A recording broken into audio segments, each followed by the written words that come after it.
আসসালামু আলাইকুম। সবাই কেমন আছি আমরা? ধারাবাহিক লাইভ ক্লাস প্রতিদিন সন্ধ্যা ৭টা ৩০ মিনিটে। তারই আজকে আরেকটা পর্ব, ৪ ইতিহাসের ৪ নাম্বার ক্লাস। আমরা সবাই কেমন আছি? সবাইকে আমার কথা শুনতে পাচ্ছে কিনা একটু জানাই। সবাইকে আমার কথা শুনতে পাও? যারা ক্লাস দেখছো? আমি আলহামদুলিল্লাহ ভালো আছি। ওয়ালাইকুম আসসালাম। আমি ভালো আছি, সুস্থ আছি। এইচএসসি 23 ব্যাচ 24 ব্যাচের শিক্ষার্থী যারা আছো, এইচএসসি 23-24 ব্যাচের শিক্ষার্থী, এইচএসসি 23-24 ব্যাচের সকল শিক্ষার্থীর উদ্দেশ্যে বলছি, লাইভ ক্লাস শুরু হয়ে গেছে। মেনশন করে দাও ফ্রেন্ডদেরকে, মেনশন করে দাও, ফ্রেন্ডদেরকে জানায় দাও আজকে আমাদের ইতিহাসের 4 নাম্বার ক্লাস। আমরা ইতিহাসের ইতিমধ্যে 3টা ক্লাস করেছি, আমাদের পেজেই আছে ক্লাসগুলো। ইতিহাস ধারাবাহিক ক্লাসের পর্ব 4। দেখি কারা কারা যুক্ত হয়েছে। রাব্বি যুক্ত হয়েছে, মাহিন হোসেন রাব্বি। মাহিন হোসেন রাব্বি আছে।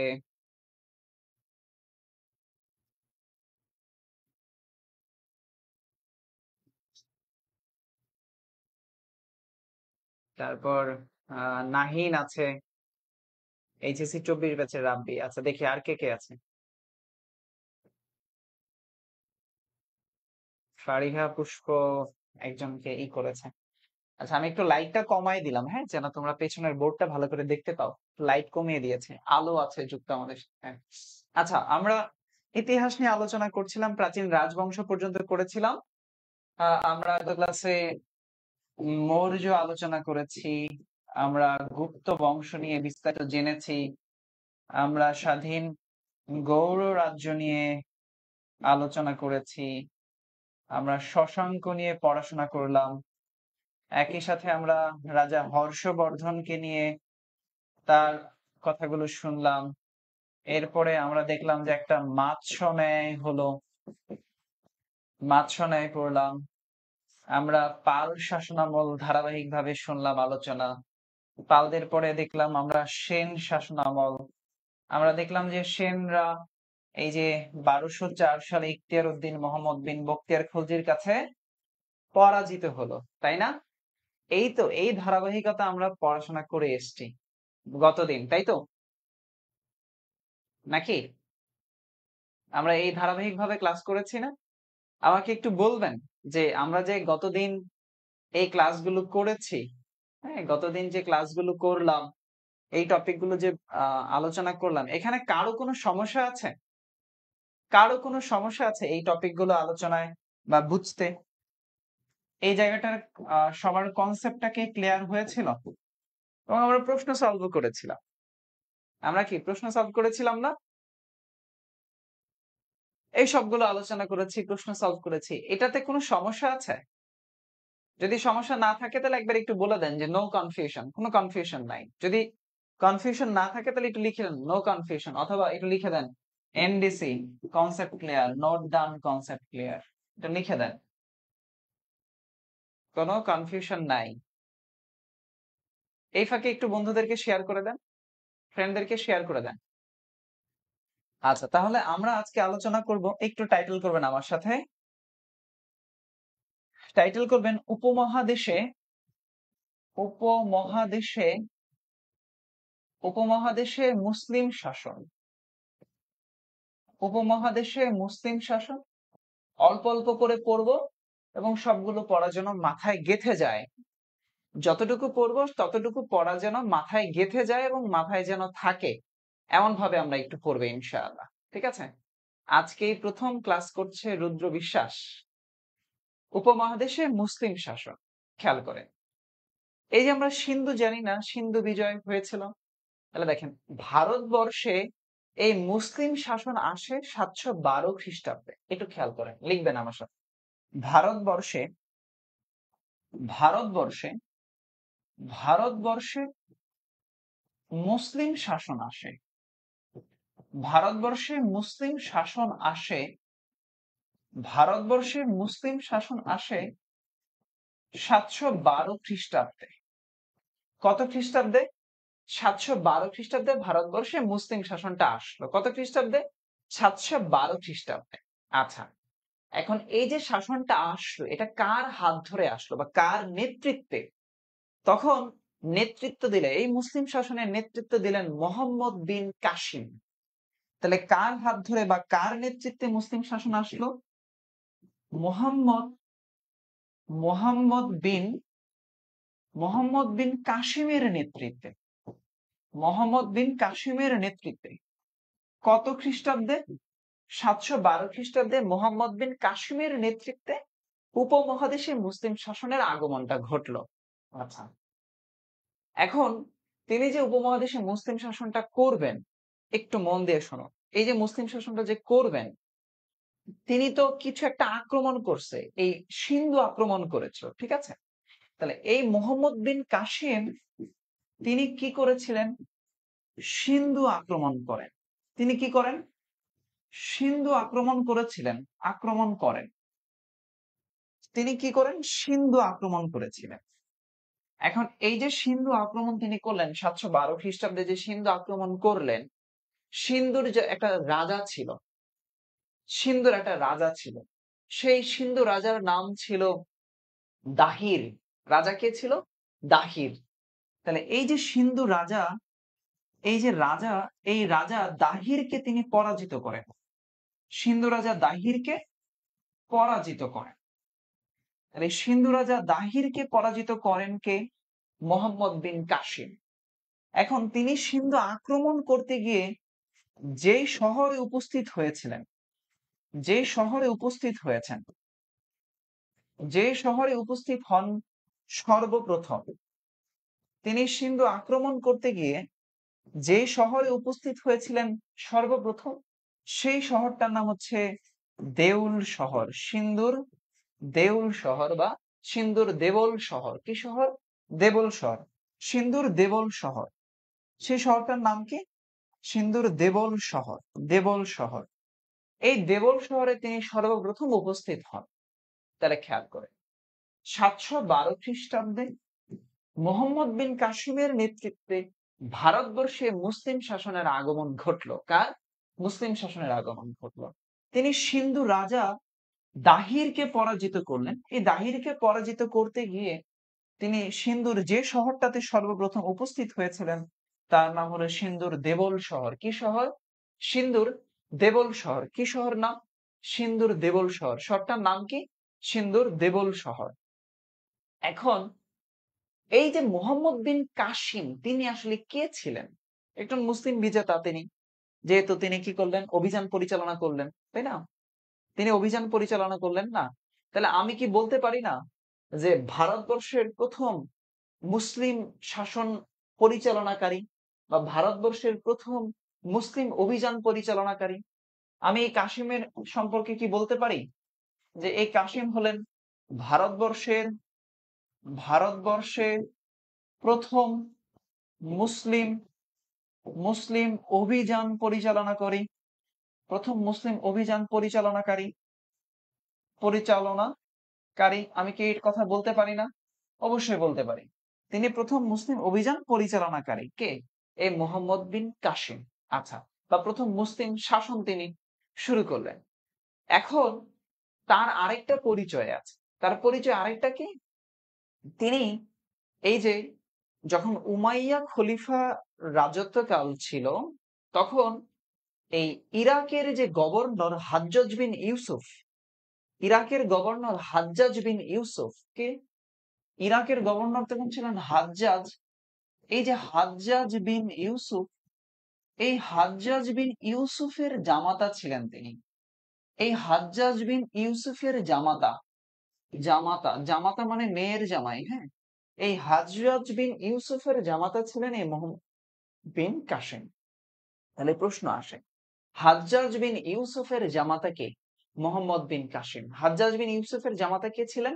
মোহাম্মদ বিন কাসিম। আর ইরাকের গভর্নর কে ছিলেন? এই যে হাজ্জাজ বিন ইউসুফ। কে ছিলেন? হাজ্জাজ বিন ইউসুফ। তাহলে প্রশ্ন এখান থেকে 5টা প্রশ্ন হতে পারে যে সিন্ধু বিজয় কবে হলো? 712 খ্রিস্টাব্দে। সিন্ধু বিজয় কবে হলো? 712 খ্রিস্টাব্দে। সিন্ধু বিজয় কে করলেন? মোহাম্মদ বিন কাসিম করলেন। তাহলে তিনি ভারতবর্ষের প্রথম মুসলিম অভিযান পরিচালনাকারী শাসক। আচ্ছা, এরপরে তিনি সিন্ধুর কোন শহরে উপস্থিত হয়েছিলেন? দেবল শহরে উপস্থিত হয়েছিলেন। তিনি সিন্ধুর কোন রাজাকে পরাজিত করেন? সিন্ধু রাজা দাহিরকে তিনি পরাজিত করেন। সিন্ধু রাজা কাকে পরাজিত করেন? দাহিরকে তিনি পরাজিত করেন। আমি আপনাদের কাছে কয়েকটা প্রশ্ন করি, তাহলে এবার আমাকে একটু উত্তর দেন।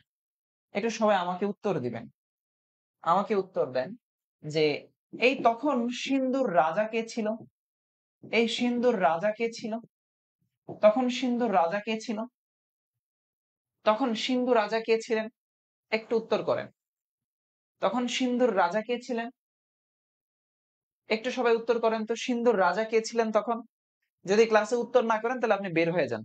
আপনাকে ক্লাসে দরকার নাই আমার। যদি ক্লাসে উত্তর করতে না পারেন, তাহলে অ্যান্সার দিতে না পারেন, তাহলে আপনি বের হয়ে যাবেন ডিরেক্টলি। আপনার ক্লাস করার কোনো যোগ্যতা নাই। আপনার ক্লাস করলে কোনো লাভ নাই, না করলেও কোনো লাভ নাই। কারণ আপনি বোবা। আপনার মুখ আছে, হাত আছে, পা আছে, চোখ আছে, তাও আপনি লিখতে পারেন না, দেখতে পারেন না, বলতে পারেন না। এর থেকে তো আপনার সব অঙ্গ প্রত্যঙ্গ কাজ করে। আপনার হাত কাজ করে, পা কাজ করে, চোখ কাজ করে, বিশেষ অঙ্গ প্রত্যঙ্গ সব কাজ করে। কিন্তু আপনি মুখে বলতে পারেন না, লিখতে পারেন না। তাহলে আপনি কি? আপনার দরকার নাই আমাকে। আমার আমার ব্যক্তিগতভাবে আপনাকে দরকার নাই। আপনি চলে যান। সিন্ধু রাজা কে? দাহির। Thank you. এই তো উত্তর দিচ্ছেন। উত্তর দিতে হবে। ওকে, মিথিলা আক্তার, রাব্বি, রাব্বি, মনিরা আক্তার, ফাহমিদা। ওকে, সিন্ধু রাজা কে? দাহির। সিন্ধু রাজা কে ভাই? দাহির। এই যে ক্লাস থেকে চলে যাওয়ার কথা বলার পরেই দেখেন অলরেডি মোটামুটি 20 জনের মতো চলে গেছে। Thank you, thank you. সবাইকে লাগবে না, সবাই বিশ্ববিদ্যালয়ে পড়ে না। সবাই যদি বিশ্ববিদ্যালয়ে পড়তো তাহলে ঢাকা বিশ্ববিদ্যালয়তে সবাই ভর্তি হতে পারতো না। জাহাঙ্গীরনগরে তো সবাই পড়তো, বিউপিতে সবাই পড়তো, রাজশাহীতে সবাই পড়তো। সবাই পড়বে না, সবাই চান্সও পাবে না, সবাই ক্লাসও করবে না মনোযোগ দিয়ে। এটাই জগতের রীতি, এটাই স্বাভাবিক। যারা ধৈর্য ধরে ক্লাস করবে, উত্তর দিবে, কথা শুনবে, তারাই পারবে। সবাই বিসিএস ক্যাডার হয় না, গুটি কিছু মানুষ বিসিএস ক্যাডার হয়। হ্যাঁ, সবাই পুলিশ অফিসার হয় না, সবাই আর্মি অফিসার হয় না। হইলে তোমার আমার প্রত্যেকের ঘরে একটা ঢাকা বিশ্ববিদ্যালয়ের স্টুডেন্ট থাকতো, একটা আর্মি অফিসার থাকতো, একটা পুলিশ অফিসার থাকতো। সবাই প্রধানমন্ত্রী হইতে পারে না, সবাই ওই ডক্টর ইউনূস হয় না। ডক্টর ইউনূস একটাই হয়, এই একটা ঘরেই থাকে। কাজেই বুঝতে হবে, অ্যান্সার করতে হবে, শুনতে হবে। ওকে, তাহলে কি বললাম? সিন্ধু বিজেতার কথা বললাম। আচ্ছা, এবার আসেন, একটু আমার সাথে টাইটেল করবেন। সুলতান মাহমুদ। কি বললাম? সুলতান মাহমুদ। সুলতান মাহমুদ। আচ্ছা, আমার সাথে একটু টাইটেল করেন। সুলতান মাহমুদ। তিনি গজনির সুলতান ছিলেন। এই সুলতান মাহমুদ কে ছিলেন? গজনির সুলতান। গজনির সুলতান ছিলেন এই সুলতান মাহমুদ। আচ্ছা, সুলতান মাহমুদের থেকে 2-4টা প্রশ্ন আসে। এই মোহাম্মদ বিন কাসিমের ঠিক 300 বছর পরে, তিনি সিন্ধু বিজয়ের 300 বছর পরে তিনি ভারতবর্ষ আক্রমণ করেছিলেন। কি বললাম? সিন্ধু বিজয়ের সিন্ধু বিজয়ের বিজয়ের 300 বছর পর, 300 বছর পর 300 বছর পর ভারতবর্ষ আক্রমণ করেন। ভারতবর্ষে আক্রমণ করেন। সিন্ধু বিজয়ের 300 বছর পর ভারতবর্ষে আক্রমণ করেন। কত বছর পরে? সিন্ধু বিজয়ের 300 বছর পরে তিনি ভারতবর্ষে আক্রমণ করেছিলেন। খেয়াল করেন, তিনি যে আক্রমণ করলেন, তিনি ভারতবর্ষে মোট 17 বার আক্রমণ করেন। কতবার? মোট 17 বার আক্রমণ করেন। মোট 17 বার আক্রমণ করেন। তিনি ভারতবর্ষে মোট 17 বার আক্রমণ করেন। কতবার বললাম ভাই? 17 বার আক্রমণ করেন। এখন কোন সময়টা থেকে কোন সময়? 300 বছর যেহেতু বললাম, 1700 থেকে, অর্থাৎ এই 1000 থেকে 1027 সাল পর্যন্ত তিনি ভারতবর্ষে আক্রমণ চালিয়েছিলেন। 1000 থেকে 1027 সাল পর্যন্ত তিনি ভারতবর্ষে মোট 17 বার তিনি আক্রমণ চালিয়েছেন। কতবার? 17 বার আক্রমণ চালিয়েছেন। কতবার? 300 বছর পরে, প্রায় সিন্ধু বিজয়ের 300 বছর পরে ভারতবর্ষে তিনি আক্রমণ চালালেন 17 বার। কতবার? 17 বার। এর মধ্যে এই 17 বার আক্রমণ করে তিনি 1026 সালে 1026 সালে তিনি ভারতের গুজরাটের, এই যে ভারতের গুজরাটের সোমনাথ মন্দির, সোম ভারতের গুজরাটের সোমনাথ মন্দির, এই সোমনাথ মন্দির ধ্বংস করেন। ভারতের সোমনাথ মন্দির ধ্বংস করেছেন। তাহলে দেখেন তিনি ভারতের সোমনাথ মন্দির ধ্বংস করলেন কবে? 1026 সালে তিনি সোমনাথ মন্দির তার ধ্বংস করলেন ভারতের। তাহলে সোমনাথ মন্দিরটা কোথায় অবস্থিত? ভারতের গুজরাটে। কোথায় অবস্থিত? ভারতের গুজরাটে। সোমনাথ মন্দির কোথায় অবস্থিত? ভারতের গুজরাটে। কবে আক্রমণ করছে? 1026 সালে। কত সালে? 1026 সালে। বলা হয় ইতিহাসে তার জীবনের এটা শ্রেষ্ঠ অভিযান। তার জীবনের শ্রেষ্ঠ অভিযান হচ্ছে এই সোমনাথ মন্দির ধ্বংস করাটা। এই তার সোমনাথ মন্দিরে যে অভিযান করছে, এটা এটা ছিল তার জীবনের শ্রেষ্ঠ অভিযান। এখন সে তার আক্রমণের মূল উদ্দেশ্য কি ছিল? তার আক্রমণের মূল উদ্দেশ্যটাই ছিল ধন সম্পদ লুট করা। তিনি কোনো মুসলিম শাসন প্রতিষ্ঠা করতে পারেন নাই। তার আক্রমণের মূল উদ্দেশ্য ছিল ধন সম্পদ লুট করা। তাহলে একটু লিখে রাখতে পারেন, আক্রমণ করে উদ্দেশ্য বা আক্রমণের উদ্দেশ্য ধন সম্পদ লুট করা। ধন সম্পদ লুট, ধন সম্পদ লুট করা। তার আক্রমণের উদ্দেশ্য কি ছিল? ধন সম্পদ লুট করা। অর্থাৎ কোন মুসলিম শাসন তিনি প্রতিষ্ঠা করেন নাই। তাহলে যদি প্রশ্ন আসে যে এই অভিযানের উদ্দেশ্য কি ছিল, তাহলে আমি বলতে পারি এই অভিযানের উদ্দেশ্য হলো অর্থনৈতিক উদ্দেশ্য। অর্থনৈতিক অর্থনৈতিক উদ্দেশ্য সাধন করাই ছিল তার এই অভিযান। ওকে, অভিযান। এই যে গজনীর সুলতান বললাম, একটু পরেই আপনারা যে নামগুলো বলবো সে নামগুলো শুনে পরিচিত হবেন। এই যে আপনারা নাম শুনেছেন না, ফেরদৌসি, আল বেরুনি, ইবনে সিনা। হাসপাতাল আছে না ইবনে সিনা? চিকিৎসা শাস্ত্রের সাথে জড়িত, তাই না? তাহলে এই সুলতান মাহমুদের সময়ের গুরুত্বপূর্ণ ব্যক্তিগুলো ছিলেন ইবনে সিনা, আল বেরুনি, ফেরদৌসি। শাহনামা যে একটা গ্রন্থ আছে সেটা কে লিখেছে? তার যে সভাকবি ছিল, হ্যাঁ, তার রাজদরবারে যে সভাকবি ছিল ফেরদৌসি, পারস্যের কবি ছিলেন, তিনি লিখেছিলেন। আসেন একটু আলোচনা করি, ইন্টারেস্টিং পার্ট। পরীক্ষার মধ্যে প্রশ্ন পাবেন। আমার কথা যদি না শোনেন, দেখবেন যে পরীক্ষার মধ্যে গিয়ে হা করে তাকায় আছেন। এখান থেকে 2-4টা প্রশ্ন পাবেন। তো মন দিয়ে ক্লাসটা করেন। তাহলে সুলতান মাহমুদ গজনীর সুলতান, তিনি সিন্ধু বিজয়ের 300 বছর পরে ভারতবর্ষ আক্রমণ করেছিলেন। তিনি গজনীর সুলতান ছিলেন। তিনি মোট 17 বার ভারতবর্ষ আক্রমণ করেন। 1000 থেকে 1027 সাল পর্যন্ত তিনি ভারতবর্ষ আক্রমণ চালিয়েছিলেন।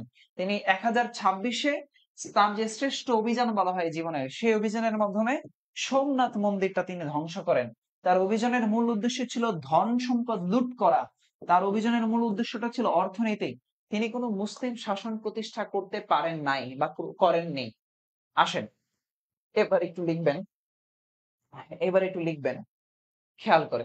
তাহলে এই যে তার সুলতান মাহমুদের রাজ দরবারের যে শ্রেষ্ঠ কবি, এই সুলতান মাহমুদের রাজ দরবারের রাজ দরবারের রাজ দরবারের যে শ্রেষ্ঠ কবি, রাজ দরবারের শ্রেষ্ঠ কবি, সেই শ্রেষ্ঠ কবির নাম হচ্ছে ফেরদৌসি।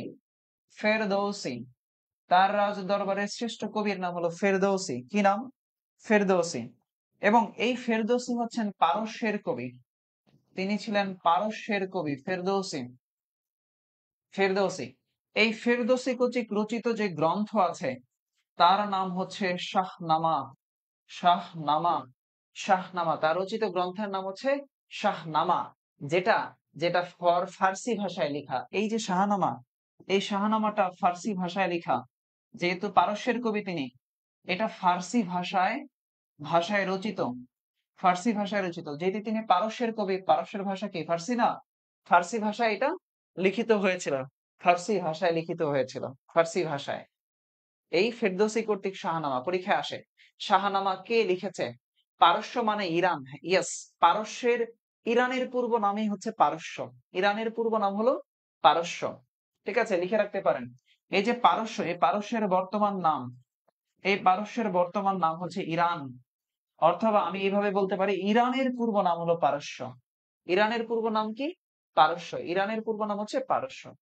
তার তার সময়টাতে এই জন্য এটা একটা ব্যক্তি পেলাম। এরপরে আপনারা আল বেরুনি নাম শুনেছেন। জাহাঙ্গীরনগর বিশ্ববিদ্যালয়ের প্রথম যে হল, তার নাম হচ্ছে আল বেরুনি হল। আল বেরুনি কে ছিলেন? একজন একজন মুসলিম মনীষী যিনি সমাজ সংস্কৃতির উপর গ্রন্থ লিখেছিলেন, তাই না? আল বেরুনি। একজন চিকিৎসা শাস্ত্র তার অবদান আছে, এই মানে কি বলে, দর্শন শাস্ত্রে তার অবদান আছে আল বেরুনি। তাহলে তার তার রাজদরবারের আরেকজন ব্যক্তি হচ্ছে আল বেরুনি। এই আল বেরুনি ছিলেন একজন মুসলিম মনীষী। কি ছিলেন? মুসলিম মনীষী। মুসলিম মুসলিম মনীষী মুসলিম মনীষী ছিলেন। তিনি ছিলেন একজন দার্শনিক। একজন দার্শনিক। হ্যাঁ, মুসলিম মনীষী একজন দার্শনিক ছিলেন। আচ্ছা, এরপরে ইবনে সিনা। আচ্ছা, এখানে আরেকটা জিনিস লিখে রাখতে পারেন, এই আল বেরুনির যে গ্রন্থ আছে, এই আল বেরুনির গ্রন্থের নাম হচ্ছে কিতাবুল হিন্দ। কিতাবুল হিন্দ। পরীক্ষায় প্রশ্ন আসে যে কিতাবুল হিন্দ কার লেখা? আল বেরুনির গ্রন্থ কিতাবুল হিন্দ। আল বেরুনির একটা বিখ্যাত গ্রন্থের নাম হচ্ছে কিতাবুল হিন্দ।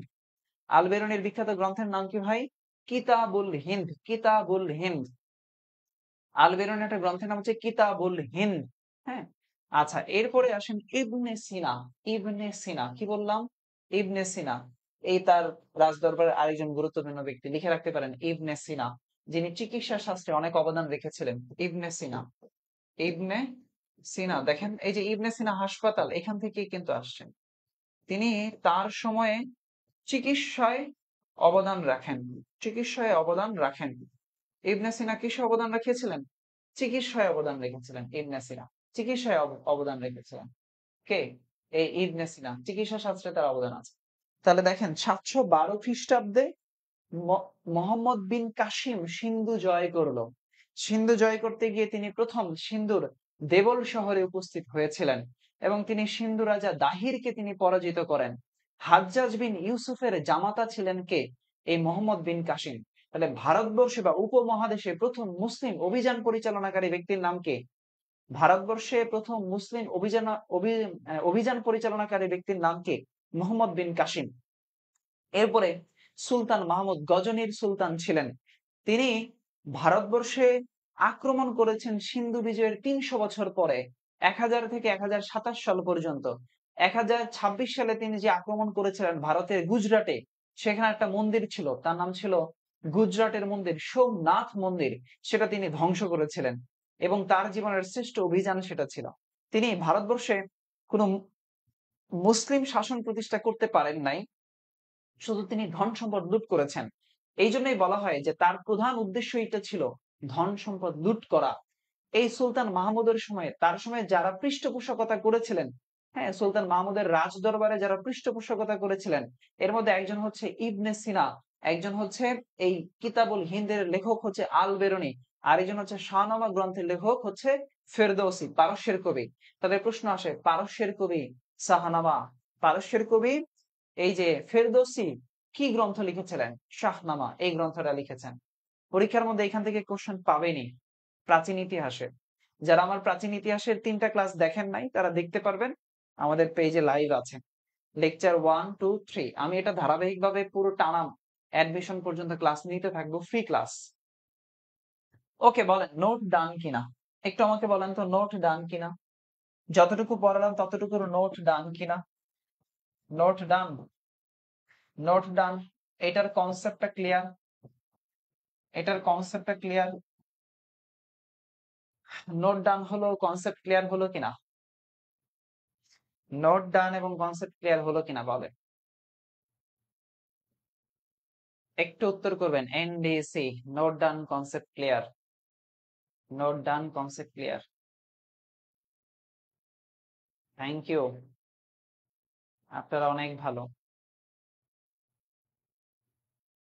জি ক্লিয়ার।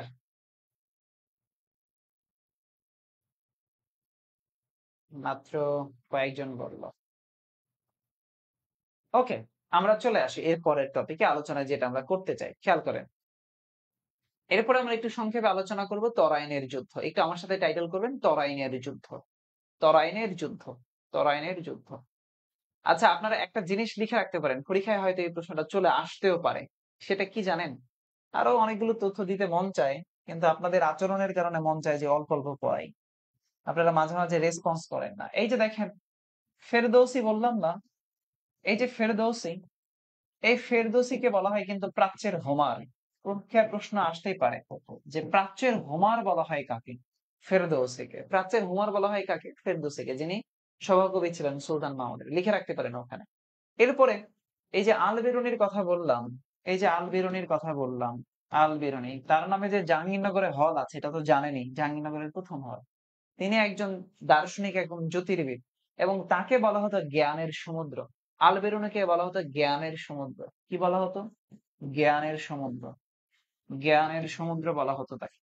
জ্ঞানের সমুদ্র বলা হতো তাকে। এবং তার একটা গ্রন্থ তো কিতাবুল হিন্দ বললামই, এটা ছাড়াও এই আল বেরুনির সর্বশেষ গ্রন্থ, আল বেরুনির সর্বশেষ গ্রন্থ হচ্ছে কানুন, কানুন মাসুদি, মাসুদি, কানুন মাসুদি হচ্ছে তার সর্বশেষ গ্রন্থ এই আল বেরুনি। তাহলে প্রশ্ন আসে, জ্ঞানের সমুদ্র বলা হয় কাকে? জ্ঞানের পিতা নয়, জ্ঞানের সমুদ্র। জ্ঞানের সমুদ্র বলা হয় কাকে? আল বেরুনিকে। প্রাচ্যের হোমার নামে খ্যাত কে? এই যে ফেরদৌসি। প্রাচ্যের হোমার কে? ফেরদৌসি। ওকে, দুই চারটা তথ্য দিয়ে দিলাম ব্যতিক্রমে, এইগুলো কিন্তু পরীক্ষায় চলে আসে। আচ্ছা, এরপরে আসেন, টাইটেল করবেন তরাইনের যুদ্ধ। তরাইনের যুদ্ধ, তরাইনের যুদ্ধ, তরাইনের যুদ্ধ, তরাইনের যুদ্ধ। এই তরাইনের যুদ্ধ হয়েছে দুইটা। কয়টা যুদ্ধ? দুইটা যুদ্ধ হয়েছে। তরাইনের যুদ্ধ হয়েছে কয়টা? দুটি যুদ্ধ। এই তরাইনের দুইটা যুদ্ধ হয়েছে। আচ্ছা, এই যে দুইটা যে যুদ্ধ হয়েছে, এই দুইটা যুদ্ধই হয়েছে এই মোহাম্মদ ঘুরি এবং পৃথ্বীরাজ চৌহানের মধ্যে। মোহাম্মদ ঘুরি এবং পৃথ্বীরাজ চৌহানের মধ্যে। খেয়াল করেন, কার মধ্যে হয়েছিল? মোহাম্মদ ঘুরি, মোহাম্মদ ঘুরি এবং হচ্ছে পৃথ্বীরাজ চৌহান, পৃথ্বীরাজ চৌহানের মধ্যে এই তরাইনের দুইটা যুদ্ধই হয়েছে। ওকে, যেটা পড়তে হবে সেখান থেকে একটু বলে দেই। তরাইনের যে প্রথম যুদ্ধ, তরাইনের যে প্রথম যুদ্ধ, তরাইনের যে প্রথম যুদ্ধ, তরাইনের প্রথম যুদ্ধ, তরাইনের যে প্রথম যুদ্ধ, এই যে প্রথম যুদ্ধটা হয়েছে এটা 1191 খ্রিস্টাব্দে হয়েছে। কবে? সময় কবে? 1191 খ্রিস্টাব্দ। তরাইনের প্রথম যুদ্ধ 1191 খ্রিস্টাব্দ। তো এই যুদ্ধ মোহাম্মদ ঘুরি এবং পৃথ্বীরাজ চৌহানের মধ্যে যে হলো, এটার ফলাফলটা কি? এটার ফলাফলটা হচ্ছে এই মোহাম্মদ ঘুরি পরাজিত হলো। অর্থাৎ এখানে আমি বলতে পারি এই ঘুরি পরাজিত হয়, ঘুরি পরাজিত হয় এই যুদ্ধে। ঘুরি কি হলো? পরাজিত হলো। ঘুরি কি হলো? পরাজয় বরণ করলেন। মোহাম্মদ ঘুরি কি করলেন? পরাজয় বরণ করলেন। তাহলে তরাইনের প্রথম যুদ্ধে, তরাইনের প্রথম যুদ্ধে কে পরাজিত হলো? মোহাম্মদ ঘুরি। পরাজিত হয়ে তিনি পুনরায় গজনীতে ফিরে যান। হ্যাঁ, তার নিজের দেশে তিনি ফিরে যান, স্বদেশ প্রত্যাবর্তন করেছেন পরে। তাহলে দেখেন এই যুদ্ধের ফলাফল কি? মোহাম্মদ ঘুরির পরাজয় এবং গজনীতে ফিরে যান। গজনীতে, গজনীতে ফিরে যান অর্থাৎ তিনি নিজের দেশে ফিরে যান, স্বদেশ প্রত্যাবর্তন তিনি করেন। হ্যাঁ, তো এই যুদ্ধটার মাধ্যমে। এরপরে আসে তরাইনের দ্বিতীয় যুদ্ধ। দ্বিতীয় যুদ্ধ, তরাইনের যে দ্বিতীয় যুদ্ধটা হয় এটা 1192 খ্রিস্টাব্দে হয়েছে। 1192 খ্রিস্টাব্দে। কবে? 1192 খ্রিস্টাব্দে। এই মোহাম্মদ ঘুরি এবং পৃথ্বীরাজ চৌহানের মধ্যেই হয়। হ্যাঁ, মোহাম্মদ ঘুরি এবং পৃথ্বীরাজ চৌহানের মধ্যে হয়। এইবার ঠিক এখানে জিনিসটা উল্টায় যায়। এখানে কি হয়? এবার এই ঘুরি বিজয়ী হয়, ঘুরি বিজয়ী হয়। ঘুরি কি হলো? ঘুরি হইল বিজয়ী হইল। মোহাম্মদ ঘুরি কি হলো? বিজয়ী হলো। মোহাম্মদ ঘুরি কি হলো? বিজয়ী হলো। এখন মোহাম্মদ ঘুরি যে বিজয়ী হইল, তার মানে কি পৃথ্বীরাজ চৌহান পরাজিত হয়ে গেল। পৃথ্বীরাজ চৌহান ফেল করলো, তাই না? পরাজিত হয়ে গেল। এবং এই যে মোহাম্মদ ঘুরি এরপরেই কি করলো? ভারতে মুসলিম শাসন প্রতিষ্ঠা করলো। এই যে দ্বিতীয় যুদ্ধে যে সেই জয়লাভটা করলো, এর ফলাফল হিসেবে কি পাইলো? ফলাফল হিসেবে কি পাইলো? ফলাফল হিসেবে ভারতে মুসলিম শাসন প্রতিষ্ঠা করেন। ভারতে কি করলেন? ভারতে, ভারতে মুসলিম শাসন, ভারতে মুসলিম শাসন প্রতিষ্ঠা করেন। ভারতে মুসলিম শাসন প্রতিষ্ঠা করেন। ভারতে মুসলিম শাসন প্রতিষ্ঠা করেন। তাহলে এই যে ভারতে মুসলিম শাসন প্রতিষ্ঠা করলেন তরাইনের দ্বিতীয় যুদ্ধের পরে মোহাম্মদ ঘুরি। কে? মোহাম্মদ ঘুরি। কে বললেন? মোহাম্মদ ঘুরি। কত সালে? কত সালে? 1192 সালের পরে মুসলিম শাসন প্রতিষ্ঠা করলেন। দেখেন, আমরা একটু ঠান্ডা মাথায় চিন্তা করবেন, গত 3টা ক্লাস যারা করেছেন, আমরা সেখানে মনে আছে আমরা মৌর্য, গুপ্ত, গৌড়, শশাঙ্ক, হর্ষবর্ধন, পাল, সেন, সেনে এসে বলেছিলাম এই সেনরা পরাজিত হয়েছে 1204-এ ইখতিয়ার উদ্দিন মোহাম্মদ বিন বখতিয়ার খলজির কাছে। মনে আছে কি সেই ঘটনার কথা? তাহলে দেখেন আমরা এখন সিন্ধু বিজয় থেকে ফিরে এসে এই যে কোথায় আসলাম 1192। একটু পরে আমরা 1200 সালের দিকে যখন ঢুকবো তখন জিনিসটা একসাথে মিলে যাবে ইতিহাস। ঠিক আছে? আমার গত দিনের ক্লাস যারা করেন নাই তাদেরকে আবার করার অনুরোধ জানাই আমি। গত দিনের ক্লাসটা, গত 2টা ক্লাস আপনাকে না করলে আপনি বুঝবেন না কিছু ইতিহাসের, সব আওলায় যাবে আপনার। দেখেন আমরা গতদিন কি বলেছিলাম, 1204 সালে এই যে সেনরা পরাজিত হলো কার কাছে? ইখতিয়ার উদ্দিন মোহাম্মদ বিন বখতিয়ার খলজির কাছে পরাজিত হইল না? মুক্তির কাছে পরাজিত হলো না? এবার দেখেন আমরা 1204-এর দিকে এখন ঢুকবো। কিভাবে ঢুকবো? একটু অপেক্ষা করেন। ভারতে মুসলিম শাসন প্রতিষ্ঠা করলেন কে? মোহাম্মদ ঘুরি করলেন।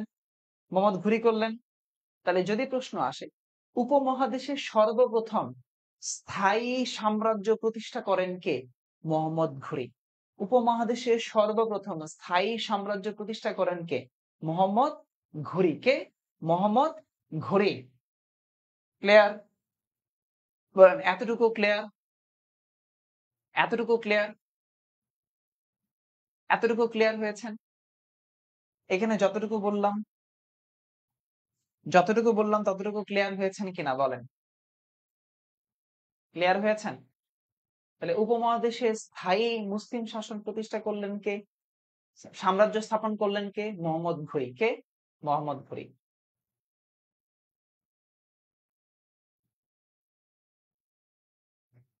আচ্ছা, এবার কয়েকটা কনফিউশন আপনাদেরকে আমি একটু ক্লিয়ার করে দেই, একটু মন দিয়ে শুনেন। এটা কয়েকটা কনফিউশন ক্লিয়ার করে দেই। আমরা সেনদেরকে পরাজিত করে এসে 1204-এ এসে থেমেছি। একটু মন দিয়ে শুনেন, লিখবেন পরে, হ্যাঁ? একটু পরে লিখেন, একটু আগে শোনেন। দেখেন আমরা 1204 সালে সেনদেরকে পরাজিত করে ইখতিয়ার উদ্দিন মোহাম্মদ বিন বখতিয়ার খলজি আসলো না? মনে আছে বললাম যে বখতিয়ার খলজি বাংলা দখল করলো, ওই যে গৌড় দখল করলো, বাংলা দখল করলো না? তাহলে 1204 সালে বাংলায় মুসলিম শাসন প্রতিষ্ঠা করেন ইখতিয়ার উদ্দিন মোহাম্মদ বিন বখতিয়ার খলজি। 1204 সালে এই যে বাংলায়, এই বাংলায় মুসলিম শাসন, বাংলায় মুসলিম শাসন 1204 সালে বাংলায় মুসলিম শাসন প্রতিষ্ঠা করেন প্রতিষ্ঠা করেন বখতিয়ার খলজি। আমি শুধু সংক্ষেপ করে লিখছি, ইখতিয়ার উদ্দিন মোহাম্মদ বিন বখতিয়ার খলজি। তা এই খলজি তো সেনদেরকে পরাজিত করে দখল করলো না? এই বাংলাটা দখল করলো না? দখল করলো, তাই তো? দখল করলো। আচ্ছা, এবার আসেন তাহলে বাংলাটা ক্লিয়ার। ওই যে এটা গতদিনে বাংলাটা ক্লিয়ার হলাম, আমরা গতদিনে এতটুকু পর্যন্ত পড়েছি। আচ্ছা এবার আসেন, এই যে 1192 যে এখন তরাইনের যুদ্ধ ঘটলো, ঘটনা ঘটলো, তাহলে এই 1192 খ্রিস্টাব্দে কি ঘটলো? এইটার মধ্যে কি ঘটলো? ভারতবর্ষে মুসলিম শাসন প্রতিষ্ঠা করলেন। তাহলে ভারতবর্ষে মুসলিম শাসন, ভারতবর্ষে মুসলিম শাসন প্রতিষ্ঠা করেন, ভারতবর্ষে মুসলিম শাসন প্রতিষ্ঠা করেন কে? ঘুরি করলেন। তরাইনের যুদ্ধতে, দ্বিতীয় যুদ্ধে সে জয়লাভ করে মোহাম্মদ ঘুরি ভারতবর্ষে মুসলিম শাসন প্রতিষ্ঠা করলো, তাই না? আচ্ছা এবার আসেন, এর পরের একটা কাহিনী ঘটে যায়, সেটা হচ্ছে এই 1206 সালে, একটু পরেই আসতেছে, এই 1206 সালে একটা ঘটনা ঘটে। সেটা ঘটনাটা কি? সেই ঘটনা হচ্ছে আমাদের দিল্লির সালতানাত। সেই ঘটনাটাকে আমরা দিল্লির সালতানাত বলে উল্লেখ করি। কি বলে উল্লেখ করি? দিল্লির সালতানাত বলে উল্লেখ করি। আচ্ছা আসবো আমি। এই যে মোহাম্মদ ঘুরি আছেন, এই মোহাম্মদ ঘুরির একজন সেনা ছিলেন, কৃতদাস ছিলেন। সেই কৃতদাসের নাম ছিল কুতুবউদ্দিন আইবেক। একটু শোনেন, লেখা লাগবে না। ইতিহাস শুনলে আপনার বাচ্চা কাচ্চাকে আপনি পড়াইতে পারবেন, আপনার ওয়াইফকে আপনি পড়াইতে পারবেন, হাজবেন্ডকে পড়াইতে পারবেন যদি শোনেন ভালো করে। ঠিক আছে? খেয়াল করেন, এই যে মোহাম্মদ ঘুরি এখানে মুসলিম শাসন তিনি প্রতিষ্ঠা করলেন, এই মোহাম্মদ ঘুরির একজন কৃতদাস ছিলেন। কে ছিলেন?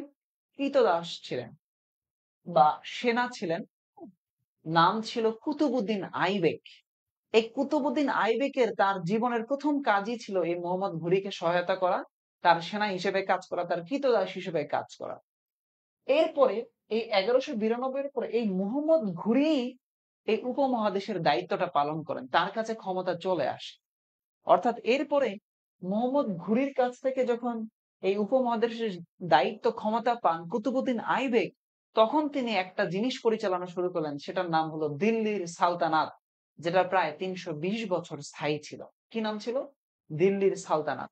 তাহলে এখান থেকে আমি একটা জিনিস আপনাদেরকে একটু লিখায় দেই, যে এই যে মোহাম্মদ ঘুরি, এই মোহাম্মদ ঘুরির এখানে একটু লিখে রাখবেন ছোট করে নোট দিয়ে, যে উপমহাদেশের শাসনভার দেন, এই যে ঘুরি যখন জয়লাভ করলো তখন এই উপমহাদেশের, ঘুরি যখন জয়লাভ করলো তরাইনের যুদ্ধের পরে এই উপমহাদেশের শাসনভার দেন, শাসনভার দেন মোহাম্মদ ঘুরির কাছে। এই কার কাছে?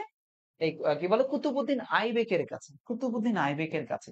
কুতুব উদ্দিন কুতুবুদ্দিন আইবেকের আইবেকের নিকট। কুতুবুদ্দিন আইবেকের নিকট। এরপরে এই কুতুবুদ্দিন আইবেকেই একটা কাজ করলেন। কি করলেন? সে ভারতবর্ষে স্থায়ীভাবে মুসলিম শাসন প্রতিষ্ঠা করলেন। কুতুবুদ্দিন আইবেক তিনি যখন ক্ষমতাটা পেলেন, তখন কি করলেন? ভারতবর্ষে একদম স্থায়ীভাবে মুসলিম শাসনটা প্রতিষ্ঠা করলেন। তাহলে আমি এই 1206 এখানে এবার লিখতে পারি যে ভারতবর্ষে ভারতবর্ষে স্থায়ীভাবে ভারতবর্ষে স্থায়ীভাবে ভারতবর্ষে স্থায়ীভাবে মুসলিম শাসন প্রতিষ্ঠা করেন। ভারতবর্ষে স্থায়ীভাবে মুসলিম শাসন প্রতিষ্ঠা করেন। ভারতবর্ষে স্থায়ীভাবে মুসলিম শাসন প্রতিষ্ঠা করেন এই কুতুবুদ্দিন আইবেক। কে? কুতুবুদ্দিন আইবেক। কে করেছেন?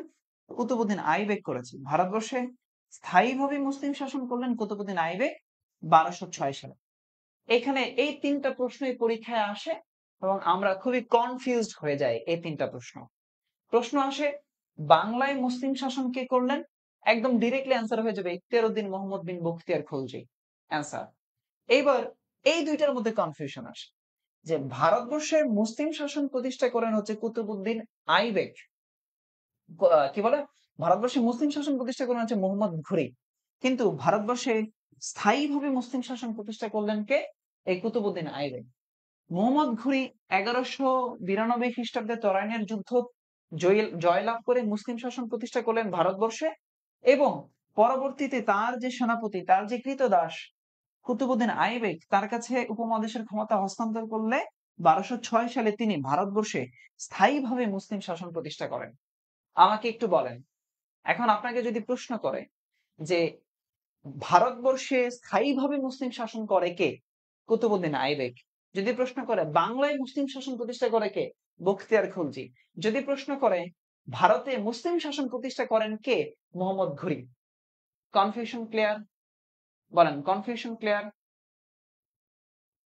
বলেন কনফিউশন ক্লিয়ার? কোনো ঝামেলা আছে? বুঝতে কোথাও অসুবিধা হয়েছে? বুঝতে কোথাও অসুবিধা হচ্ছে? কোথাও কোনো সমস্যা? বুঝি নাই এরকম এমন কোনো জায়গা আছে? বোঝেন না এমন কোনো জায়গা আছে?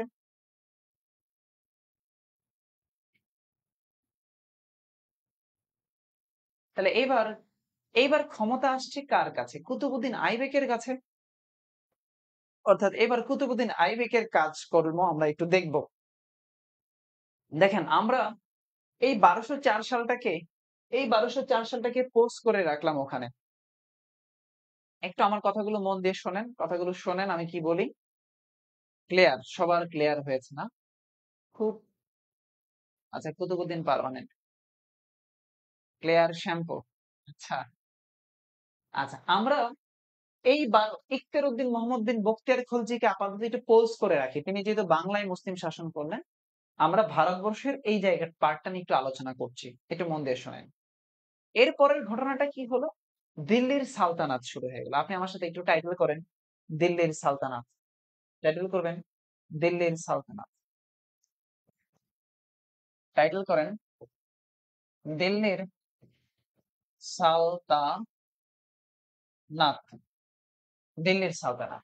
একটু মন দিয়ে শোনেন, মন দিয়ে শুনলে আপনি পারবেন। এই দিল্লির সালতানাত শুরু হয় কুতুবউদ্দিন আইবেকের মাধ্যমে। তাহলে এই দিল্লির সালতানাতের সূচনা করে কুতুবউদ্দিন কুতুবউদ্দিন আইবেক। কুতুবউদ্দিন আইবেক এখন কুতুবউদ্দিন আইবেক কবে শুরু করলো এই দিল্লি সালতানাত? এই যে 1206 সালে। কত সালে? 1206 সালে। একটু আগে বললাম না 1206 সালে। তাহলে দিল্লি সালতানাতের সূচনা 1206, আমি এখানে একটু লিখে রাখলাম। দিল্লি সালতানাতের সূচনা 1206, এটা আমি একটু সাইডে লিখে রাখলাম। আচ্ছা, এবার দেখেন এই যে কুতুবউদ্দিন আইবেক, এই কুতুবউদ্দিন আইবেকের জীবনটা শুরু হয় কিভাবে?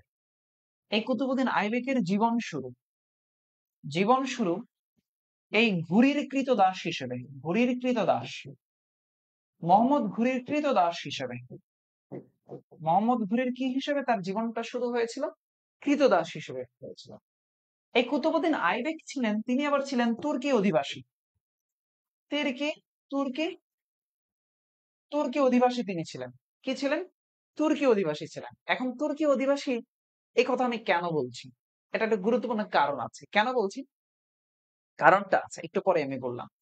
তাহলে কুতুবউদ্দিন আইবেক তিনি ঘুরির কৃতদাস ছিলেন, সেনাপতি ছিলেন মোহাম্মদ ঘুরির। তার প্রথম জীবন এই কৃতদাস হিসেবে শুরু হয়। তিনি যেহেতু তিনি যেহেতু তুর্কি অধিবাসী ছিলেন, তো তার নিজের শাসনামলের মধ্যে একটা তুর্কি শাসন তুর্কি শাসন এরকম একটা ভাইব আসতো। এই জন্যই বলা হয় যে আইবেকের শাসনামলটা হলো প্রাথমিক তুর্কি শাসন, বা বলে যে প্রাথমিক তুর্কি শাসন বলা হয় কার শাসনকে? এই কুতুবউদ্দিন আইবেকের শাসনকে। বা বলা হয় কুতুবউদ্দিন আইবেকের শাসনের মধ্যে কোন ধরনের শাসন পরিলক্ষিত হয়? প্রাথমিক তুর্কি শাসন। তাহলে আমি একটু বলতে পারি এখানে যে আইবেকের শাসনামলকে আইবেকের শাসনামলকে প্রাথমিক তুর্কি শাসন বলা হয়। প্রাথমিক তুর্কি শাসন বলা হয়। প্রাথমিক তুর্কি শাসন। আমার লেখা, হাতের লেখা খুব বাজে, আমি জানি। মাঝে মাঝে মানুষ ভাবে আমি মনে হয় বায়োলজি পড়াই। আমার হাতের লেখা দেখে মানুষ মাঝে মাঝে ভাবতে পারে আমি বায়োলজির টিচার। তো দেখেন, না ভাইয়া ক্লিয়ার না। কোথায় ক্লিয়ার না? মনিরুজ্জামান, মনিরা, তুমি কোথায় ক্লিয়ার হও না আমাকে একটু বলবা, আমি তোমাকে সেখানে আবার একটু বোঝাই দিব। হয়তো তুমি একটু পরে আসছো, পরে আসলেও সমস্যা নাই, ক্লাসটা রেকর্ড থাকবে, তুমি দেখে নিও। তোমার নাম হচ্ছে মনিরা, মেহেরুন্নেসা মনিরা। তাহলে দেখো, এই যে কুতুবউদ্দিন আইবেকের তার শাসনামলটা কি হলো? প্রাথমিক তুর্কি শাসন। কি হলো? প্রাথমিক তুর্কি শাসন। আচ্ছা, এবার একটু থামো। তিনি তিনি অনেকগুলো কাজ করেছেন তার সময়ে, যেগুলোর জন্য তাকে অনেকগুলো খ্যাতি দেওয়া হতো। যেমন তিনি দানশীল হিসেবে পরিচয় ছিলেন। তাহলে এই দানশীলতার জন্য বলা হতো তাকে বলা হতো লাখ লাখ বক্স। দানশীলতার জন্য এই কুতুবউদ্দিন আইবেককে বলা হতো লাখ বক্স। কি বলা হতো? লাখ বক্স। কি বলা হতো ভাই? লাখ বক্স। আচ্ছা, এরপরে তিনি এই দিল্লিতে কুতুব মিনার নির্মাণ করেন। দিল্লিতে কি নির্মাণ করেন? কুতুব মিনার নির্মাণ করেন। দিল্লিতে কি নির্মাণ করেন? কুতুব মিনার নির্মাণ করেন। তিনি দিল্লিতে কি নির্মাণ করেছেন? প্রশ্ন আসে, কুতুব মিনারের নির্মাতা কে? এই কুতুবউদ্দিন আইবেক। এখন প্রশ্ন হলো, এই কুতুব মিনার যে আছে, এটা কি আসলে তার নিজের নামে তিনি বানিয়েছেন? না, নিজের নামে বানান নাই। এটা তখন দিল্লির একজন সাধক ছিল, তার নাম ছিল বখতিয়ার কাকি। কুতুবউদ্দিন বখতিয়ার কাকি একজন দিল্লির সাধক ছিলেন, তার নাম ছিল আহ কুতুবউদ্দিন কুতুবউদ্দিন বখতিয়ার বখতিয়ার কাকি। হ্যাঁ, এরকম নামটা তার। সেই কুতুবউদ্দিন বখতিয়ার কাকি নাম অনুসারে তিনি কুতুব মিনার নির্মাণ করেছেন তার জন্য। ঠিক আছে? তো এই মাঝে মাঝে পরীক্ষায় আসে কুতুব মিনারের নির্মাতা কে? কুতুব মিনারের নির্মাতা কে? বখতিয়ার কাকি। তিনি হচ্ছেন কুতুব মিনারের, যে পাশের লেখা দেখা যাচ্ছে না, এই পাশের লেখাগুলো আপনি একটু আমার কথা শুনে নোট করে নেন। কুতুবউদ্দিন বখতিয়ার কাকি, তার নাম অনুসারে এই কুতুব মিনারটা নির্মাণ করেছিলেন কুতুবউদ্দিন আইবেক। কিন্তু কুতুবউদ্দিন আইবেক এটা নির্মাণ করলেও কুতুবউদ্দিন আইবেক এটা নির্মাণ করলেও, নির্মাণ কাজটা শুরু করলেও তিনি শেষ করতে পারেন নাই। অর্থাৎ এই মিনারটা নির্মাণ কাজ শেষ করেন, নোট দিয়ে লিখে রাখেন, মিনারের নির্মাণ কাজ, মিনারের নির্মাণ কাজ শেষ করেন, মিনারের নির্মাণ কাজ শেষ করেন সুলতান ইলতুৎমিশ। সুলতান ইলতুৎমিশ, এই সুলতান ইলতুৎমিশটা কে আমরা আলোচনা করব। সুলতান ইলতুৎমিশটা কে এটা আমরা আলোচনা করব। আপনি একটু আমার সাথে আসেন, যেই জায়গাটা পড়াচ্ছি। তাহলে দেখেন, তিনি লাল বক্স হিসেবে পরিচিত ছিল। তার শাসনামলটা ছিল প্রাথমিক তুর্কি শাসন। তিনি কুতুব মিনার নির্মাণ করলেন, কিন্তু তিনি এটা শেষ করতে পারলেন না, শেষ করতে পারলেন না। তাহলে দেখেন, তার সময়টাতে তিনি যে দাস বংশ আছে, এই দাস বংশ প্রতিষ্ঠা করলেন। অর্থাৎ এই কুতুবউদ্দিন আইবেক দাস বংশের প্রতিষ্ঠাতা, দাস বংশের প্রতিষ্ঠাতা, দাস বংশের প্রতিষ্ঠাতা, দাস বংশের প্রতিষ্ঠাতা। কোন বংশের? দাস বংশের প্রতিষ্ঠাতা। কি বললাম? দাস বংশের প্রতিষ্ঠাতা। এখন এই যে কুতুবউদ্দিন আইবেক দিল্লির সালতানাত যে তিনি শুরুটা করলেন, অর্থাৎ 1206 থেকে 1210 পর্যন্ত তিনি এই ক্ষমতায় ছিলেন, বা এতটুকু তার মেয়াদ ছিল। তাহলে 1206 থেকে 1210 পর্যন্ত এই দিল্লি সালতানাতের এই শাসকটা ছিলেন কে? আইবেক। আইবেক তিনি ছিলেন, আইবেক, আইবেক ছিলেন। তাহলে দেখেন, 1206 সালে তিনি কি করলেন? দিল্লি সালতানাত প্রতিষ্ঠা করলেন। এই আইবকের প্রাথমিক জীবন শুরু হলো একজন সেনাপতি হিসেবে, সেনাপতি বা কৃতদাস হিসেবে। তিনি কার কৃতদাস ছিলেন? তিনি মোহাম্মদ ঘুরির কৃতদাস ছিলেন। এরপরে তিনি দিল্লি সালতানাত প্রতিষ্ঠা করলেন। তাহলে এই যে কুতুবউদ্দিন আইবেক, তিনি ভারতবর্ষে স্থায়ীভাবে মুসলিম শাসন প্রতিষ্ঠা করলেন। এরপরে তিনি কুতুব মিনার নির্মাণ করলেন, কুতুব মিনার। তিনি দাস বংশ প্রতিষ্ঠা করলেন, দাস বংশ প্রতিষ্ঠা করলেন। তাকে দানশীলতার জন্য লাখ বক্স বলা হতো। হ্যাঁ, তিনি কুতুব মিনার নির্মাণ করলেও এটার নির্মাণ কাজ শেষ হলো ইলতুৎমিশের আমলটাতে। তিনি 1210 পর্যন্ত ক্ষমতায় ছিলেন। এরপরে বললাম, তার যে শাসনামলটা ছিল সেটাকে বলা হতো প্রাথমিক তুর্কি শাসন। কি বলা হতো? প্রাথমিক তুর্কি শাসন। কি বলা হতো ভাই? প্রাথমিক তুর্কি শাসন। কি বলা হতো? প্রাথমিক তুর্কি শাসন। আমাকে একটু বলেন তো ভাই, একটু মন থেকে বলেন, বুকে হাত দিয়ে বলেন যে ক্লিয়ার হয়েছেন কিনা। বলেন ক্লিয়ার হয়েছেন কিনা, বলেন ক্লিয়ার কিনা, বলেন ক্লিয়ার। যতটুকু পড়ালাম ততটুকু আপনি, ততটুকু নিয়ে আপনার কোনো ঝামেলা আছে, কোনো কনফিউশন আছে? আমি আরেকবার রিভিশন দিব, আমি আরেকবার রিভিশন দিব, আপনি শুধু আমাকে একবার জানান যে নো কনফিউশন বা বুঝতে পেরেছেন।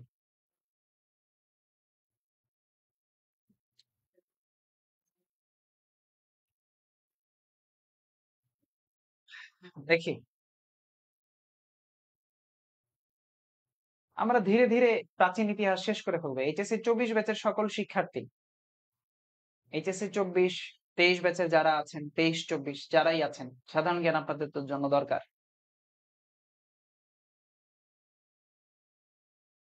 ক্লিয়ার?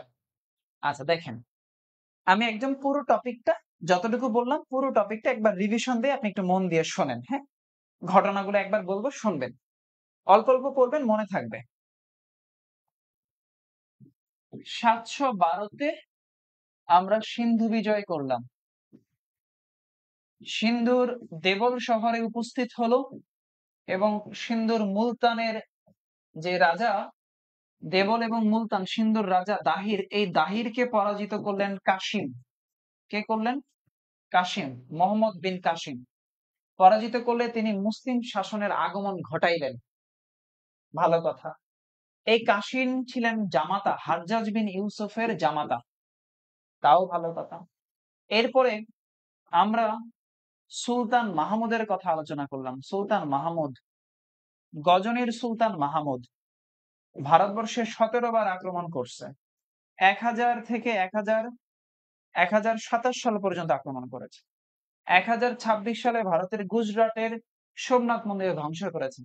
তার মূল উদ্দেশ্য ছিল অর্থনৈতিক উদ্দেশ্য ওটা। হ্যাঁ, তিনি ধন সম্পদ লুট করেছেন, কোন মুসলিম শাসন তিনি প্রতিষ্ঠা করতে পারেন নাই।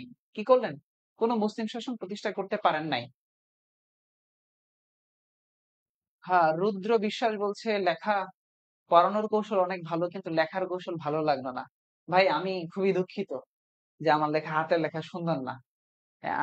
Sometimes I feel regret. আমি মাঝে মাঝে এটা রিগ্রেট ফিল করি যে আমার হাতের লেখা ভালো না। আল্লাহ তো সবাইকে সক্ষমতা দেয় না রে ভাই। সত্যি সবাইকে সক্ষমতা দেয় না। দেখবেন যে কিছু কিছু মানুষের হাতের লেখা এত চমৎকার, এত সুন্দর, মনে হয় ইস, উনার হাতের লেখাটা যদি আমার মতো হতো। আমি মাঝে মাঝে ভাবি, আমার অনেক স্টুডেন্টের হাতের লেখা দেখে ভাবি, ইস, তার মতো যদি আমার হাতের লেখাটা হতো। কাজে এই জন্য আমি যেটা করি, আমার ক্লাসে আমার হাতের লেখাটা একটু মানে কম বোঝা যায় বা একটু সুন্দর না, এই জন্য আমি বারবার লিখি, বারবার বলি। দেখবেন আপনারা যতটুকু যতটুকু কি বলে এটাকে, লিখেন, যতটুকু পরিশ্রম করেন এর থেকে দ্বিগুণ পরিশ্রম আমি করি। আমি বারবার বলি, লিখি, মুছি কয়েকবার, যেন আপনার বুঝতে অসুবিধা না হয়। আচ্ছা, তাহলে কোথায় ১০২৬ সালে তিনি গুজরাট মন্দির ধ্বংস করলেন। সুলতান মাহমুদ তিনি ধন সম্পদ লুটপাট করলেন, কিন্তু মুসলিম শাসন প্রতিষ্ঠা করতে পারলেন না। আচ্ছা, এরপরে বললাম তরাইনের যুদ্ধ। তরাইনের ২টা যুদ্ধ হয়েছে, প্রথম যুদ্ধ, দ্বিতীয় যুদ্ধ। হ্যাঁ, তো মোহাম্মদ ঘুরি এবং পৃথ্বীরাজ চৌহানের মধ্যে হয়েছে। প্রথম যুদ্ধটাতে মোহাম্মদ ঘুরি পরাজিত হলো। হ্যাঁ, আচ্ছা, দ্বিতীয় যুদ্ধটাতে মোহাম্মদ ঘুরি আবার জয়ী হয়ে গেল। এই যে ঘুরি জয়ী হইলো, জয়ী হওয়ার ফলে কি হলো, এই যে তোমার এখানে যে উপমহাদেশের যে শাসনভার ক্ষমতা তিনি হচ্ছে কুতুবুদ্দিন আইবেকের কাছে হস্তান্তর করলেন। পরে এর আগে কি করলেন, এই যুদ্ধটা জয়লাভ করে তিনি কি করলেন, ভারতবর্ষে একটা মুসলিম শাসন প্রতিষ্ঠা করলেন। পরে ১২০৬ সালে এই কুতুবুদ্দিন আইবেক দিল্লির সালতানাত প্রতিষ্ঠা করলেন। কে করলেন?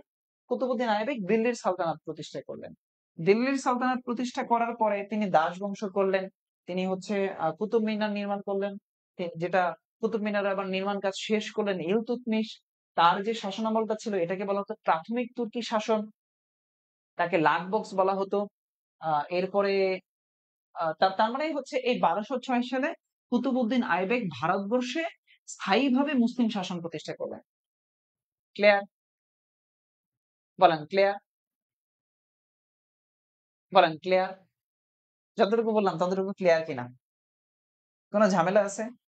তাহলে আমরা গত একদম প্রথম থেকে যা যা আলোচনা করেছি তার একটা সামারি যদি আমি করতে চাই, দেখেন ইতিহাস পড়াটা, ইতিহাসটা এমন ভাবে পড়তে হয় যেন বুঝে বুঝে ঘটনা মাথায় যেন সেট থাকে, তাহলে পড়তে আর অসুবিধা হয়। দেখেন আমরা একদম প্রথম থেকে যা আলোচনা করেছিলাম, এই ইতিহাসের ফ্রি ক্লাসের লেকচার ১, ২, ৩, ৪ আমরা মৌর্য বংশ আলোচনা করেছি।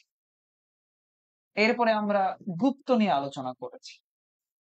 গুপ্তর পরে আমরা দেখালাম যে এই স্বাধীন বঙ্গরাজ্য দেখালাম, এবং আমরা গৌড় রাজ্য আলোচনা করেছি।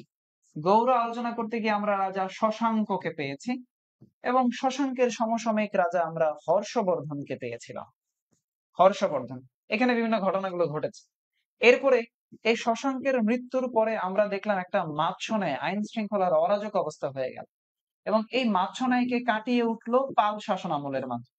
পালরা ক্ষমতায় আসলো, পালদেরকে হটিয়ে সেনরা আসলেন, সেনরা। এবং এই সেনদেরকে হটিয়ে এই যে বাংলায়, সেনদেরকে হটিয়ে এই বাংলায় ১২০৪ সালে ইখতিয়ার উদ্দিন মোহাম্মদ বিন বখতিয়ার খলজি তিনি বাংলা দখল করলেন। অর্থাৎ সেনরা হটে গেল, তাই না? সেনরা চলে যায়, তাই তো? সেনরা চলে যায়। আচ্ছা, এই যে এটা একটা সিকোয়েন্স করে আসলাম, ঠিক আছে? এটা একটা সিকোয়েন্সে আমরা আসলাম, এই খলজি পর্যন্ত আসলাম। এরপরে দেখেন ৭১২ খ্রিস্টাব্দে সিন্ধু বিজয় হইল। এরপরে সুলতান মাহমুদের ঘটনা আলোচনা করলাম। এরপরে তরাইনের ২টা যুদ্ধ আলোচনা করলাম। এরপরে তরাইনের ২য় যুদ্ধের মাধ্যমে মোহাম্মদ ঘুরি আসলো, এবং ঘুরির মাধ্যমে কুতুবউদ্দিন আইবেক আসলো। অর্থাৎ এই যে ১২১০-এ আমরা আসছি, কুতুবউদ্দিন আইবেক মানে হচ্ছে ১২১০-এ, অর্থাৎ দিল্লি সালতানাতে আমরা ঢুকে গেছি। ১২০৬ থেকে দিল্লির সালতানাতটা শুরু হয়েছে। বলেন তো ভাই, কারো কোনো জায়গায় এই এতটুকু বুঝতে কোনো সমস্যা হয়েছে? না ক্লিয়ার হয়েছে? একদম ক্লিয়ার, পাক্কা, একদম ক্লিয়ার।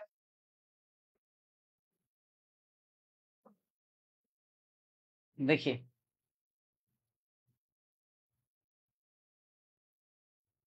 একসাথে অনেক কিছু যদি পড়ায় দেই, ধরেন এই আমি এই যে এই মৌর্য থেকে শুরু করে দিল্লির সালতানাত পর্যন্ত পুরোটা একটা ক্লাসে আমি পড়াতে পারি, ঠিক আছে? কিন্তু আমি কি করলাম, একটা ক্লাসে আমি আপনাদেরকে পড়ালাম না। কেন পড়ালাম না? যেহেতু প্রাচীন ইতিহাস একটু মনে রাখা কষ্টকর হয়ে যায়। একটু সিকোয়েন্স করে ধরে যদি পড়াতে পারি, তাহলে দেখা যাবে এটা মনে থাকবে। মনে থাকে, সাস্টেইন করে। ঘটনাগুলো জানলে সাস্টেইন করে, মাথায় থাকে। আর মানে ধুপধাপ মুখস্থ করলে মাথায় থাকে না। আচ্ছা, আমি কয়েকজনের নাম পড়তে চাই। রাব্বি, ইবনাত, আলো, নিতু, মিহা, আহ খোরশেদ আলম, ক্লিয়ার। আচ্ছা দেখেন, আমি আপনাদের জন্য প্রতিদিন ১ ঘন্টা করে সময় রাখি। আমি আপনাদের জন্য প্রতিদিন ১ ঘন্টা করে সময় রাখি। অর্থাৎ ৭টা ৩০ থেকে ৮টা ৩০ পর্যন্ত আমরা ১ ঘন্টা করে সময় রাখি। আমি এটা বাড়াবো। আমি ৭ দিনের দেখেন, প্রতি সপ্তাহে আমি এখন রেগুলার ক্লাস নিব এখন থেকে। তো আমি এটা যেহেতু ধারাবাহিকভাবে চলবে, ধারাবাহিক চলে। আমার প্রতিদিনই রাত ৯ টায় ক্লাস থাকে পেইড ব্যাচের। রাত ৯ টায় আমার আমার জিকে যে পেইড ব্যাচটা আছে, সেই পেইড ব্যাচের প্রতিদিন রাত ৯ টায় ক্লাস হয়। এই যে একটু পরেই রাত ৯ টায় আমাদের পেইড ব্যাচের ক্লাসটা শুরু হবে। তো কেউ যদি মনে করেন এইচএসসি ২৪ ব্যাচের স্টুডেন্ট, যদি আপনি একটু বুদ্ধিমান হন, আর তাহলে এইচএসসি ২৪ ব্যাচের শিক্ষার্থীরা, আপনাদের এই মুহূর্ত থেকে উচিত সাধারণ জ্ঞানটা পড়া। কারণ এইচএসসির পরে যে পাওয়া যায়, ততটুকু সময়ের মধ্যে সাধারণ জ্ঞানটা আসলে কাভার করাটা অনেকের কাছে অনেক টাফ হয়ে যায়, যদি আপনার মুখস্থ বিদ্যা অনেক ভালো না থাকে। কাজেই মানে এটা আসলে একটু কঠিন, সবকিছু মুখস্থ করে ফেলা বা আয়ত্ত নিয়ে আসা। এজন্য আমি এই জন্যই বলি যে আপনারা যেহেতু এখন এইচএসসি পরীক্ষাটা হচ্ছে না বা একটু ফাঁকা আছে, আপনারা এখন থেকে একটু শুরু করেন। অলরেডি আমার সাথে ২০০ জন শিক্ষার্থী শুরু করেছে আমাদের পেইড ব্যাচ। এইটা ২৪ ব্যাচের কারণে, ২৪ ব্যাচের স্টুডেন্টদের জন্য। আপনাদের যাদের টার্গেট ঢাকা বিশ্ববিদ্যালয় বা ফার্স্ট টাইমার যারা আছে। আমাদের জিকে ক্লাসগুলো হয় প্রতিদিন রাত ৯ টায় হয় পেইড ব্যাচের ক্লাস। আনলিমিটেড লেকচার, বাংলা, ইংরেজি, সাম্প্রতিক সব সব ক্লাসগুলো হচ্ছে এখানে হচ্ছে আমাদের মানে বাংলাদেশ বিষয়গুলি, আন্তর্জাতিক বিষয়গুলি, সাম্প্রতিক বিষয়গুলি সবগুলোই হয়। সো এই ব্যাচটার ফি হলো ১,০২০ টাকা। এই ব্যাচের শুধু সাধারণ জ্ঞান ব্যাচটা, শুধু সাধারণ জ্ঞান ব্যাচের ফি হলো ১,০২০ টাকা। শুধু সাধারণ জ্ঞান ব্যাচের ফি ১,০২০ টাকা। এটার ২০২৪ সালের এই ব্যাচটা শুরু হয়েছে। আপনাদের অ্যাডমিশন হবে ২০২৫ সালে, অর্থাৎ ২০২৫ সাল পর্যন্ত এই ব্যাচটা চলতে থাকবে ক্লাস। এইচএসসি ২৪ ব্যাচের জন্য বললাম। একইভাবে এইচএসসি ২৩ ব্যাচের জন্য যারা সেকেন্ড টাইমার আছেন, তাদের জন্য আমার সেকেন্ড টাইম ব্যাচ আছে। সেটারও জিকে ব্যাচ ফি ১,০২০ টাকা। শুধু জিকে ব্যাচ ফি ১,০২০ টাকা। কেউ ভর্তি হতে চাইলে শুধু জিকে ব্যাচে ভর্তি হতে পারবে। আর সেকেন্ড টাইম কেউ যদি মনে করেন বাংলা ইংরেজি সাধারণ জ্ঞান তিনটাই পড়বো, তাহলে আমাকে নক করতে পারেন। আমাদের ৩টা ব্যাচের ফি আমি আপনাদেরকে জানাই দিব ইনশাআল্লাহ। আর পেইড ব্যাচের ক্লাসগুলো প্রতিদিন হয় এবং এগুলোর কোশ্চেন সলভ ক্লাস হয়।